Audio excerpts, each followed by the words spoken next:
हम page layout options में margins, orientation और पेज ब्रेक्स के बारे में जानेंगे। तो सबसे पहले हम आते हैं लेआउट टैब में, और लेआउट टैब में आप पहले ग्रुप में देखेंगे तो पेज सेटअप की ऑप्शंस हैं, और यहाँ पहले ग्रुप पेज सेटअप में से हम पेज को सेटअप कर सकते हैं, यानी कि हम कितना मार्जिन्स ऐड करना चाहते हैं, क्या ओरिएंटेशन रखना चाहते हैं, पेज की साइज क्या रखना चाहते हैं, और अगर हम हमारे कंटेंट को कॉलम्स में कन्वर्ट करना चाहते हैं, साथ ही साथ हम पेज ब्रेक्स और सेक्शन ब्रेक्स कैसे ऐड कर सकते हैं। तो सबसे पहले हम डॉक्यूमेंट में कहीं पर क्लिक करते हैं, उसके बाद हम जाएंगे मार्जिन्स में, जिसमें आप देखेंगे तो कई तरह से आप अपने मार्जिन्स को एडजस्ट कर सकते हैं। सबसे पहला ऑप्शन है लास्ट कस्टम सेटिंग का। ये ऑप्शन आपको जो आपका लास्ट मार्जिन था जिसमें आपने सेट किया था उस पर आपको लेके जाता है। उसके बाद दूसरा ऑप्शन है नॉर्मल मार्जिन का, यानी कि हम अभी इसी पर हैं, जहां पे आप देख सकते हैं कि मार्जिन्स जो हैं वो नॉर्मली एडजस्टेड हैं। इसी तरीके से जो तीसरा ऑप्शन है वो है नैरो का। तो जब आप अपने मार्जिन्स को नैरो रखना चाहते हैं तो आप इस पे क्लिक कर सकते हैं।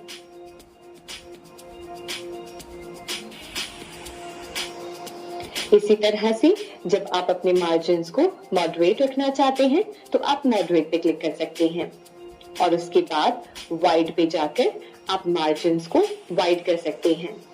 और उसी के साथ अगर आप मार्जिन्स को मिरर्ड रखना चाहते हैं तो आप इस पे क्लिक कर सकते हैं। और उसके बाद आपको ऑफिस 2003 डिफॉल्ट मार्जिन सेट करने का ऑप्शन भी है, जिस पर जाकर आप ऑफिस 2003 के हिसाब से डिफॉल्ट मार्जिन सेट कर सकते हैं। अब इसमें आप देखेंगे कस्टम मार्जिन्स का भी ऑप्शन है, जिसमें जाकर आप अपने मार्जिन्स को कस्टमाइज कर सकते हैं, जहां पर आप टॉप, लेफ्ट, बॉटम, राइट कितना आप पोजीशन एडजस्ट करना चाहते हैं वो आप टोटली यहाँ से कस्टमाइज कर सकते हैं। और उसके बाद आप ओरिएंटेशन को चेंज कर सकते हैं पोर्ट्रेट या लैंडस्केप में, और फिर आप ओके पे क्लिक कर सकते हैं। अब चलिए सेकंड फंक्शन को देखते हैं, जिसका नाम है ओरिएंटेशन। ओरिएंटेशन में आकर आप अपने डॉक्यूमेंट को पोर्ट्रेट से लैंडस्केप, लैंडस्केप से पोर्ट्रेट आसानी से कर सकते हैं। जैसे आप देखेंगे अभी हम पोर्ट्रेट मोड में हैं, हमें लैंडस्केप करना है तो हम लैंडस्केप पे क्लिक कर सकते हैं। और अब आप देखेंगे कि हमारा डॉक्यूमेंट लैंडस्केप मोड में स्विच हो गया है। अब जब हम इसे पोर्ट्रेट करना चाहते हैं तो पोर्ट्रेट करने के लिए हमें बस इस ऑप्शन पे आना है और फिर हम पोर्ट्रेट पे क्लिक कर सकते हैं। तो आप देखेंगे हमारा डॉक्यूमेंट पोर्ट्रेट मोड में स्विच हो गया है। अब आइए जानते हैं तीसरे फंक्शन के बारे में, जो है साइज। साइज में आकर आप अपने डॉक्यूमेंट के साइज को सिलेक्ट कर सकते हैं। अगर आप अपने डॉक्यूमेंट को एक लेटर फॉर्म में रखना चाहते हैं, एक लेटर साइज में, तो आप लेटर सिलेक्ट कर सकते हैं। वैसे ही अगर एक लीगल साइज पे रखना चाहते हैं तो लीगल सिलेक्ट कर सकते हैं। फिर इसके बाद A4 साइज, A5, एनवलप और भी कई सारे इसमें वेरिएशंस हैं। आपको जो भी साइज रखना है आप उस साइज पे क्लिक कर सकते हैं और आप देखेंगे कि हमारा डॉक्यूमेंट उस पेपर साइज में कन्वर्ट हो जाएगा। जैसे फॉर एग्जांपल अगर हम एनवलप करते हैं तो आप देखेंगे कि हमारे डॉक्यूमेंट के पेजेस अब एनवलप मोड में कन्वर्ट हो गए हैं। तो इस तरीके से आप यहाँ से पेपर साइजेस को एडजस्ट कर सकते हैं, और ये है A4 साइज। अब इसके बाद अगले फंक्शन को देखते हैं, जो है कॉलम्स। कॉलम्स में आकर आप अपने डॉक्यूमेंट को, आपके डॉक्यूमेंट के कंटेंट को कॉलम्स में कन्वर्ट कर सकते हैं। जैसे अभी हमारा डॉक्यूमेंट एक कॉलम में है, अगर आप अपने डॉक्यूमेंट को 2 कॉलम्स पे करना चाहते हैं तो आप 2 पे क्लिक कर सकते हैं। और अब आप देखेंगे कि हमारे डॉक्यूमेंट में जो भी कंटेंट था वो 1 कॉलम से 2 कॉलम में कन्वर्ट हो गया है। इसी तरीके से अगर आप 2 कॉलम से 3 कॉलम करना चाहते हैं तो वो आप आसानी से कर सकते हैं। और वैसे ही लेफ्ट कॉलम में और फिर उसके बाद राइट कॉलम में, और मोर कॉलम्स में जाकर हम कॉलम्स को यहां से पूरी तरीके से कस्टमाइज कर सकते हैं। अब हम वापस जाते हैं कॉलम्स में और हमारे कंटेंट को वन कॉलम में अरेंज करते हैं। अब इसी के साथ आगे बढ़ते हुए हम ब्रेक्स के बारे में जानेंगे। आप ब्रेक्स के ऑप्शन पे क्लिक करेंगे तो यहाँ पे सबसे पहले आपको पेज ब्रेक्स और सेक्शन ब्रेक्स मिलते हैं, जिसमें पेज ब्रेक्स में आप अलग तरीके से पेज ब्रेक ऐड कर सकते हैं। मान लीजिए कि डॉक्यूमेंट में कहीं पर आप पेज ब्रेक ऐड करना चाहते हैं।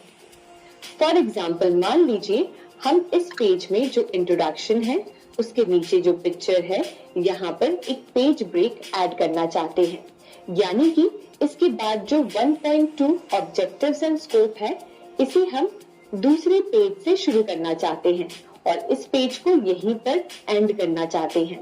तो यहाँ पर एक पेज ब्रेक हमें ऐड करना होगा। पेज ब्रेक ऐड करने के लिए हम जाएंगे लेआउट में, पेज सेटअप में और ब्रेक्स में आकर हम क्लिक करेंगे पेज ब्रेक पर। और जैसे ही आप इस पे क्लिक करेंगे और आप देखेंगे कि जिस पॉइंट पे आपका कर्सर था वहां से आपका पेज ब्रेक होकर दूसरे पेज से शुरू हो रहा होगा। इस तरीके से आप आसानी से एक पेज ब्रेक ऐड कर सकते हैं। और वैसे ही अगर आप एक कॉलम ब्रेक ऐड करना चाहते हैं तो वो आप कर सकते हैं। तो सबसे पहले तो हम इस पेज के कंटेंट को 2 कॉलम्स में कन्वर्ट करते हैं, ताकि मैं आपको इसे अच्छे से एक्सप्लेन कर सकूं। तो हम यहाँ पे 2 कॉलम्स में कन्वर्ट कर रहे हैं। अब मान लीजिए कि आप ये 2 कॉलम्स में जो 4.3 पॉइंट है, यहाँ पर इस पॉइंट पर आप इस कॉलम को खत्म करना चाहते हैं और फिर बाकी बचे हुए कॉलम को नेक्स्ट कॉलम से शुरू करना चाहते हैं। तो यहाँ पर एक कॉलम ब्रेक ऐड करने के लिए आप सिंपली ब्रेक्स में जा सकते हैं और कॉलम ब्रेक पर क्लिक कर सकते हैं। और जैसे ही आप कॉलम ब्रेक पे क्लिक करेंगे, आप देखेंगे कि जो कॉलम में नीचे वाला कंटेंट था वो नए कॉलम से शुरू हो गया है। तो इस तरीके से आप एक कॉलम ब्रेक ऐड कर सकते हैं। अब आइए जानते हैं सेक्शन ब्रेक्स के बारे में। सेक्शन ब्रेक्स में जैसे हम पेज ब्रेक्स अप्लाई करते हैं, वैसे ही आप सेक्शन ब्रेक्स अप्लाई कर सकते हैं, यानी कि उस पॉइंट को सिलेक्ट कर सकते हैं जहां पर एक सेक्शन खत्म होगा। जैसे मान लीजिए इसी पेज पर आप देखेंगे जो 4th सेक्शन है वो सेम पेज से शुरू हो रहा है। अगर मुझे यहाँ पे एक पेज ब्रेक ऐड करना है और सेक्शन को नए पेज से शुरू करना है, तो मैं यहाँ पर एक सेक्शन ब्रेक ऐड कर सकती हूँ। उसके लिए हम ब्रेक्स में जाएंगे और नेक्स्ट पेज पे क्लिक करेंगे। तो आप देखेंगे कि ये सेक्शन अब एक नए पेज से शुरू हो रहा है। तो यहाँ हमने देखा कि कैसे आप अपने डॉक्यूमेंट में मार्जिन्स को एडजस्ट कर सकते हैं, ओरिएंटेशन को चेंज कर सकते हैं, कॉलम्स में कन्वर्ट कर सकते हैं अपने कंटेंट को, चाहे 1 कॉलम 2 कॉलम में, और उसी के साथ साथ आप कैसे पेज ब्रेक्स और सेक्शन ब्रेक्स ऐड कर सकते हैं।